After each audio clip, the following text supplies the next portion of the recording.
Good morning students. जैसा कि पिछले वीडियो में हम आपको बताए थे, ये एक्सरसाइज 5.1 का 1 से लेकर के मतलब 5 से लेकर के 10 तक, मतलब ये थर्ड यूनिट जो है आपका कैलकुलस शुरू हो चुका है 12th में, और ये इससे 44 मार्क्स का पूछता है। और ये काफ़ी इंपॉर्टेंट यूनिट है आप लोगों के लिए, क्योंकि ये आसान भी है और इससे ज़्यादा क्वेश्चन भी पूछा जाता है। क्योंकि कैलकुलस जब शुरू हो गया है तो फर्स्ट वॉल्यूम में अब लास्ट तक कैलकुलस ही है, उसके बाद सेकेंड वॉल्यूम में इंटीग्रेशन आता है, और इंटीग्रेशन के बाद लगभग हाफ बुक जो है वो कैलकुलस के अंतर्गत आता है। तो कैलकुलस अगर आप ठीक से पढ़ लीजिएगा तो कोई दिक्कत नहीं होगी एग्जाम में, क्योंकि कैलकुलस से बहुत सारा क्वेश्चन उठाता है। इसके बाद हम आपको डिफरेंशिएशन जब पढ़ाएंगे, इस चैप्टर के बाद डिफरेंशिएशन ही है, तो उसमें डीसी मतलब होता है डिफरेंशियल कोएफिशिएंट, डिफरेंशिएशन अवकलन होता है उसका हिंदी, तो उसमें लिखाएंगे हम आपको फॉर्मूला। तो उस फॉर्मूला से जरूर है जो एग्जाम में 5 या 4 ऑब्जेक्टिव निश्चित पूछता है। तो इस तरह से कोरोना लेकर के क्या कीजिएगा, मजबूरी है, लेकिन फिर भी प्रयास करेंगे। अगर अभी भी आपको खुल जाती है कोचिंग तो प्रयास करेंगे, हम ऑब्जेक्टिव आप लोगों के लिए तैयार कर रहे हैं घर बैठे बैठे, ताकि जब कोचिंग खुलेगी तो वो ऑब्जेक्टिव सॉल्व करेंगे और उस ऑब्जेक्टिव से एक भी ऑब्जेक्टिव बाहर नहीं पूछेगा। तो फिलहाल अभी देखिए जहाँ है वहाँ, तो इसमें हम 10 नंबर तक बना दिए थे 5.1 में। अब है कि 11 से जो क्वेश्चन हम देख रहे हैं, इसमें 10, 11, यहाँ 10, 11, 12, 13 सेम क्वेश्चन है। तो इसमें हम 11 नंबर का बनाएंगे, इस तरह से आप 12, 13 बनाइएगा, बन जाएगा। उसके बाद 14, 15, 16 मतलब 14, 15, 16 सेम क्वेश्चन है। इसमें भी अगर हम एक बना देंगे तो बाकी 2 आप बना लीजिएगा, बन जाएगा। तो हम एक नंबर 11 का बनाते हैं, उसके बाद एक 14 का बनाएंगे। तो उसके बाद देखिए 17 नंबर का फिर डिफरेंट क्वेश्चन है, इसको बनाएंगे। पहले 11 देखिए, 11, 12, 13 सेम क्वेश्चन है, इसमें एक बनाएंगे, बाकी आप बन जाएगा आपसे। या किसी भी तरह की परेशानी होती है वीडियो देखने के बाद तो आप जरूर कमेंट में लिखिए, या आप फोन करके भी समझ सकते हैं कि सर यहाँ हम नहीं समझे। तो देखिए 11 नंबर का हम बनाते हैं आपको 11 नंबर का क्वेश्चन। ये एक्सरसाइज 5.1 का है।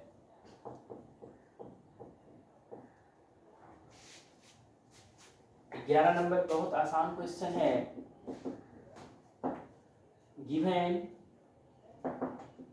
गिवन मतलब होता है f दिया गया है, given fx is equal to x³ - 3 है। कंडीशन है इफ x लेस और इक्वल टू क्या है 2, यहाँ है x² + 1 if x is greater than 2। यहाँ देखिए इस तरह का क्वेश्चन निश्चित एक पूछता है, और पूछेगा तो 3 नंबर में पूछेगा। तो यहाँ क्या है, x³ - 3 है। कंडीशन है जब x का वैल्यू 2 या 2 से छोटा होगा तो ये वैल्यू देना है, और 2 से बड़ा होगा x का वैल्यू तो ये देना है। तो यहाँ डॉटफुल पॉइंट 2 है। डॉटफुल पॉइंट का मतलब होता है संदेहात्मक बिंदु, ऐसा बिंदु जिस पर छोटा, बड़ा या बराबर का शर्त दिया हुआ रहता है, जिसको हम लोग बोलते हैं डॉटफुल पॉइंट। यहाँ 2 है डॉटफुल पॉइंट। 2 के अतिरिक्त बाकी सभी बिंदु पर ये कंटिन्यूअस होगा। कोई पूछेगा बताओ 1 पर ये क्या है तो कंटिन्यूअस है, 0 पर क्या है कंटिन्यूअस है, कहेगा 25 पर क्या है तो कंटिन्यूअस है, लेकिन कहेगा 2 पर क्या है तो ये कंटिन्यूअस है कि डिसकंटिन्यूअस है, इसको जांचना पड़ेगा 2 पर, क्योंकि डॉटफुल पॉइंट है। जिस पर हमको शंका होगा, जिस पर संदेहात्मक, जो बिंदु संदेहात्मक होगा, सिर्फ उसी पॉइंट पर चेक करेंगे कंटिन्यूअस। तो यहाँ 2 है डॉटफुल पॉइंट। 2 के अतिरिक्त किसी भी बिंदु पर ये कंटिन्यूअस ही होगा। याद रखिएगा डॉटफुल पॉइंट के अतिरिक्त सभी बिंदु पर फंक्शन कंटिन्यूअस होता है। तो यहाँ हम 2 पर चेक करेंगे, लिखेंगे here only one doubtful point x = 2, या यहाँ लिखिए हिंदी में लिखिएगा तो यहाँ मात्र एक संदेहात्मक बिंदु, इसी का इंग्लिश होता है डॉटफुल पॉइंट। संदेहात्मक बिंदु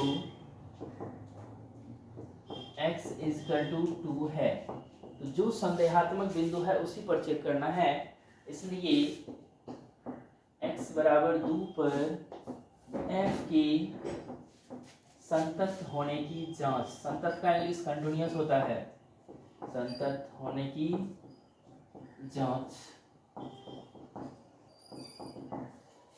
बोले थे इस लकीर को अगर आप समझ जाते हैं तो आपका आधा सवाल बन जाता है। समझिए कैसे।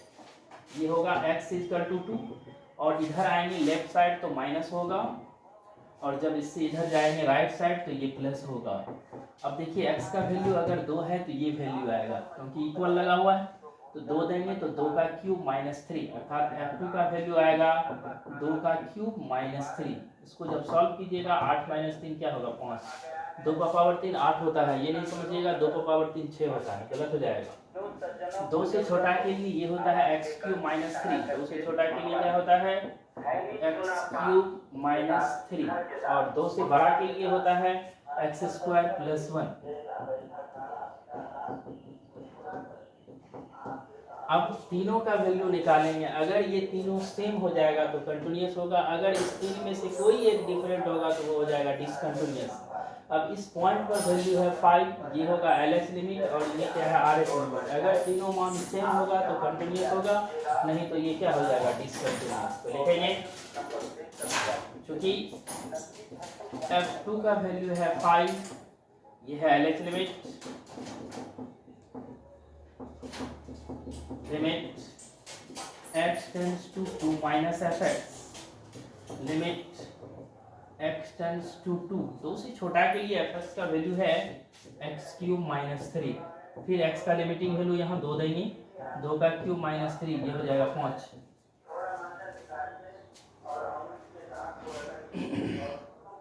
RH लिमिट ये होगा limit x tends to 2 plus fx, 2 से बड़ा के लिए fx का जो वैल्यू दिया है वो है एक्स स्क्वायर प्लस 1 देंगे। तो ये जो लकीर क्लियर हो जाता है तो सवाल में कोई दम नहीं बचता है, ये अगर गलत हो जाएगा तो फिर सवाल भी गलत बना लीजिएगा, इसलिए इसको ठीक से कर लीजिएगा। x का लिमिटिंग वैल्यू 2 देंगे तो 2 का स्क्वायर प्लस 1, अर्थात ये क्या हो गया 5। स्पष्ट हो गया, तीनों वैल्यू सेम है, इसका मतलब ये कंटिन्यूअस हो गया किस पर 2 पर, अर्थात एक बिंदु पर शंका था हमको और उस पर भी ये क्या हो गया कंटिन्यूअस। लिखेंगे clearly limit x tends to 2 minus fx equal to limit x tends to 2 plus fx equal to f2 equal to f2। अतः x बराबर 2 पर f क्या है संतत है, इसमें असंतता का कोई बिंदु नहीं है, एक बिंदु था शंका वाला उस पर भी ये क्या हो गया कंटिन्यूअस। अतः x बराबर 2 पर f क्या है संतत है। जैसे ही संतत हो गया तो इसका मतलब इस सवाल में असंतता का कोई बिंदु नहीं है, no point of discontinuity in this given question, मतलब इस क्वेश्चन में असंतता का कोई बिंदु नहीं है। जो बिंदु था डॉटफुल 2 उस पर भी क्या निकल गया, ये कंटिन्यूअस निकल गया। तो इस तरह से आप 12 और 13 नंबर का क्वेश्चन बना लीजिएगा, सेम क्वेश्चन है, कोई दिक्कत नहीं है, सिर्फ डिजिट चेंज किया है, कंडीशन दिया हुआ है और डॉटफुल पॉइंट डिफरेंट है। अब 14, 15, 16 सेम क्वेश्चन है, उसमें एक बनाएंगे हम, अब 14 या 15 या 16 में से कोई एक क्वेश्चन। अब देखिए नेक्स्ट क्वेश्चन, ये देखिए 14, 15, 16 सेम क्वेश्चन है। इसमें कह रहा है क्या, f के सांतत पर विचार कीजिए जहां f निम्नलिखित द्वारा परिभाषित है। मतलब ये जो क्वेश्चन दिया है ये डिफाइंड है, जिस बिंदु पर तो उस पर आपको चेक करना है कि ये संतत है कि नहीं है, क्योंकि क्वेश्चन में दे दिया है संतत पर विचार कीजिए, मतलब संतत चेक करना है, कंटिन्यूअस चेक करना है। तो यहाँ देखिए उलझा हुआ सवाल है, इसमें सबसे पहले आप ये क्लियर कर लीजिएगा कि डॉटफुल पॉइंट क्या है। इस पे पॉइंट दिया हुआ है 0, 1, 3 और 10, अर्थात 4 पॉइंट है। तो या क्या ये चारों पॉइंट ये क्या कहते हैं डॉटफुल पॉइंट है। पहला आप ये जानिए इस 4 पॉइंट में कौन कौन डॉटफुल पॉइंट है। जैसे 50 लड़का बैठा हुआ है तो उसमें हम ये देखेंगे जो कौन लड़का कमजोर है उसी पर ध्यान देना है। तो उसी तरह से इसमें 4 पॉइंट है जिसमें ये देखना है डॉटफुल पॉइंट कौन है। तो देखिए डॉटफुल पॉइंट इसमें कौन है, 0 और ये 10 डॉटफुल पॉइंट नहीं है। अब कहिएगा क्यों नहीं है, क्योंकि डॉटफुल पॉइंट का मतलब बताए थे वैसा पॉइंट जिस पर छोटा बराबर या बड़ा का कंडीशन हो। तो 0 पर सोचिए बराबर है और 0 से बड़ा है, लेकिन 0 से छोटा कहीं नहीं दिया हुआ है। इसमें एक कंडीशन माइनस हो गया जिसके चलते 0 डॉटफुल पॉइंट नहीं है। अब 10 पर सोचिए, 10 के बराबर है, 10 से छोटा है लेकिन 10 से बड़ा कहीं नहीं है, तो 10 भी डॉटफुल पॉइंट नहीं है। अब है समस्या बच गया है 2 पॉइंट 1 और 3, तो 1 और 3 डॉटफुल पॉइंट है। इसलिए 1 के बराबर है, 1 से छोटा है और 1 से बड़ा है। तीनों कंडीशन आई है। 3 से छोटा है, 3 के बराबर है और 3 से बड़ा है, तो ये हो गया डाउटफुल पॉइंट। तो 4 बिंदु में स्पष्ट हो गया यहाँ 1 और 3 डाउटफुल पॉइंट है, तो 1 और 3 पर ही चेक करेंगे, 0 और 10 पर चेक नहीं करेंगे। जो गड़बड़ है उसी को न सुधारेंगे। तो यहाँ 1 और 3 है डाउटफुल पॉइंट, उस पर चेक करना है। इसी तरह से 14, 15, 16 में आपको दिमाग लगाना है। तो देखिए लिखेंगे यहाँ मात्र 2 संदेहात्मक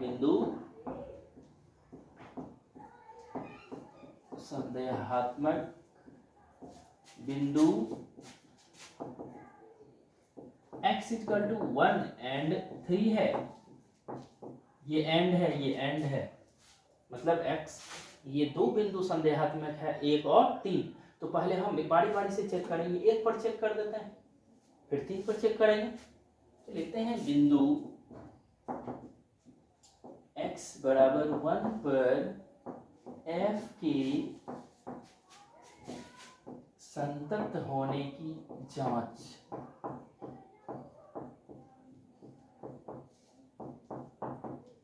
बोले थे अगर लकीर आप सही खींच लेते हैं तो अगला सवाल तो बन जाएगा। खींचिए लकीर, है मत तो लकीर खींचो। ये हो जाएगा x इक्वल टू 1, इधर हो जाएगा 1 माइनस, क्योंकि जैसे ही इससे LHS में आइएगा, लेफ्ट हैंड आइएगा तो माइनस होगा, राइट हैंड जाइएगा तो प्लस होगा। अब चलिए x का वैल्यू जब 1 है तो क्या होगा, ये वैल्यू आएगा। x का वैल्यू अगर 1 है तो क्या है, 3 है।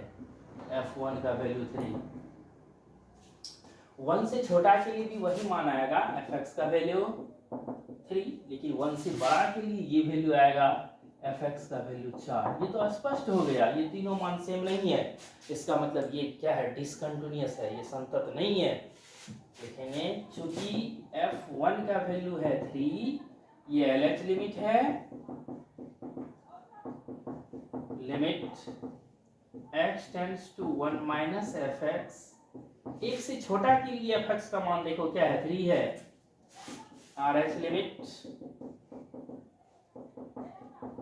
Limit x tends to 1 plus fx। 1 से बड़ा के लिए देखो क्या है, 4 है। क्या तीनों मान सेम है, लिखेंगे क्लियरली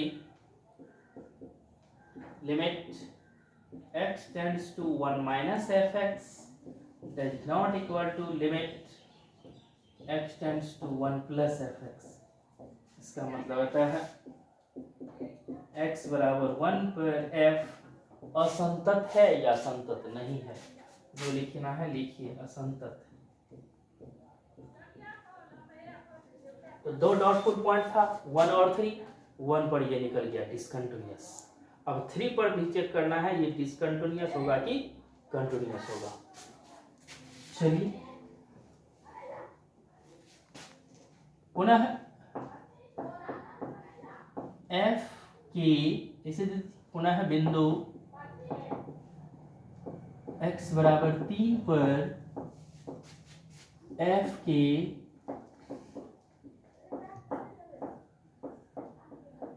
संतत होने की जांच। इंग्लिश में भी इस तरह की बात को हम लिख दिए हैं। जो इंग्लिश मीडियम में बनाना चाहते हैं तो कोई बात नहीं है, लिखिएगा test the continuity of fx at x equal to 3। मतलब x बराबर 3 पर f के संतत होने की जांच। पिछला कई सवाल हम बनाए हैं इंग्लिश में, आप उसको देख लीजिएगा। फिर एक लकीर खींचिए यहाँ, ये हो जाएगा x इक्वल टू 3, इधर आएगा तो 3 माइनस होगा और RHS में जाएंगे तो ये 3 प्लस होगा। जो पॉइंट है उससे बाईं तरफ आएगा तो माइनस होगा और दाईं तरफ जाएंगे तो प्लस होगा। तो x का वैल्यू जब 3 है तो ये 3 के लिए ये कंडीशन देखिए, इक्वल वाला। इसका वैल्यू क्या है, 5 है, तो f3 का वैल्यू आ जाएगा यहाँ से 5, और 3 से छोटा के लिए ये कंडीशन आएगा, f3 का वैल्यू यहाँ, fx का वैल्यू यहाँ से 4। 3 से छोटा के लिए देख लीजिए 4 है, और 3 से बड़ा के लिए भी यही चीज आएगा, fx का वैल्यू 5। ये भी आपको डिसकंटिन्यूअस है। स्पष्ट हो गया, क्या तीनों मान सेम है। लिखेंगे चूंकि f3 का वैल्यू है 5, ये LH लिमिट है, ये होगा limit x tends to 3 minus fx 3 से छोटा के लिए एफ एक्स का वैल्यू क्या है 4। आर एच लिमिट, तो limit x tends to 3 plus f x, तो 3 से बड़ा के लिए एफ एक्स का वैल्यू क्या है 5। तीनों मान सेम नहीं है। Clearly limit x tends to 3 minus f x does not equal to limit x tends to 3 plus fx. So fx is discontinuous at x is equal to 3. अतः x बराबर 3 पर f असंतत है। असंतत है, या आप ये भी लिख सकते हैं संतत नहीं है। तो इस क्वेश्चन में दो डॉटफुल पॉइंट और दोनों पर क्या है डिसकंटिन्यूअस हो गया। इसका मतलब point of discontinuity is 1 and 3। अगर पूछेगा असंतता का बिंदु ज्ञात कीजिए, ये 1 और 3 होगा। ठीक, ये सवाल इस तरह से 14 है बना है, उसी तरह से 15 और 16 बनेगा। अब हम देखेंगे 17 नंबर का क्वेश्चन, वो भी आसान ही क्वेश्चन है। देखिए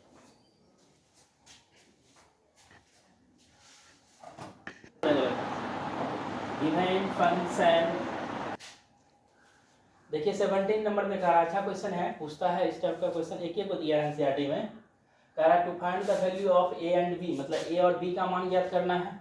एफ एक्स दिया हुआ है और दिया हुआ है ये एफ एक्स, ये क्वेश्चन हो गया जो ए एक्स प्लस 1 है कब, जब एक्स का वैल्यू 3 या 3 से क्या होगा छोटा होगा, और बी एक्स प्लस 3 है कब, जब एक्स का वैल्यू 3 से क्या होगा बड़ा, और साथ में ये दे दिया है is continuous at x is equal to 3। एक बात ध्यान दीजिएगा, किसी भी कांस्टेंट का वैल्यू कहेगा आपको ज्ञात करने के लिए, किसी भी कंटिन्यूटी के सवाल में वो कंटिन्यूअस दिया हुआ रहेगा। जब तक कंटिन्यूअस दिया हुआ नहीं रहेगा तब तक आप ज्ञात कर ही नहीं सकते हैं ए बी सी या लेमडा या के का value.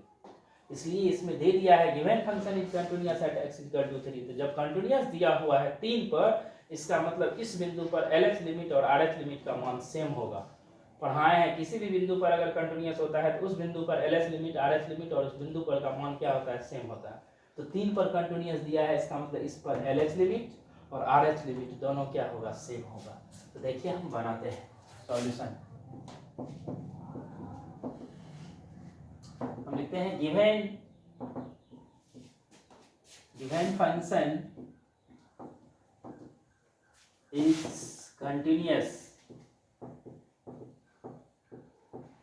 at x equal to 3। ये 3 पर क्या है कंटिन्यूअस है, therefore by the definition of continuous function ये LH लिमिट, मतलब limit x tends to 3 minus f x equal to होगा limit x tends to 3 plus f x equal to f3।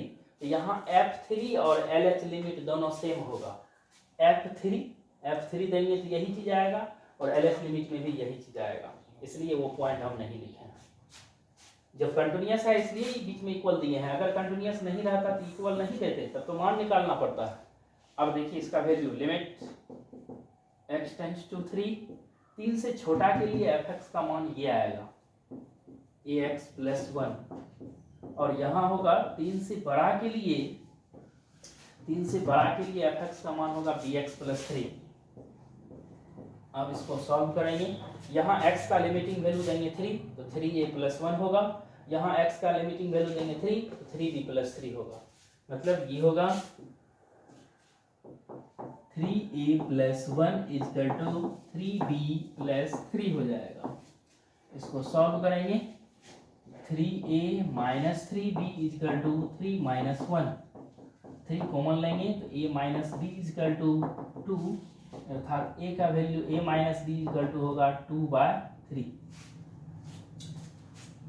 a minus b ये 3 multiplication में है, इधर divide हो जाएगा तो a का वैल्यू हो जाएगा b प्लस 2/3। तो यही होगा, कहा था वहाँ to find the value of a and b। यहाँ स्पष्ट रूप से a और b का मान नहीं निकलेगा, यहाँ a का मान इतना होगा फिर b का मान यहाँ से निकाल सकते हैं। तो ये होगा a और b के बीच में relation, this is the required relation between A and B, A और बी के बीच अभिष्ट संबंध। इसी क्वेश्चन में ऐसे भी दे सकता है, क्वेश्चन दे देगा और कहेगा कि ए और बी के बीच अभिष्ट संबंध ज्ञात कीजिए, तो यही हो जाएगा ए और बी के बीच में अभिष्ट संबंध। हम लास्ट में लिख देते हैं यही ए और बी के बीच अभिष्ट संबंध है। इंग्लिश में लिखे हैं तो इंग्लिश में लिख लीजिए।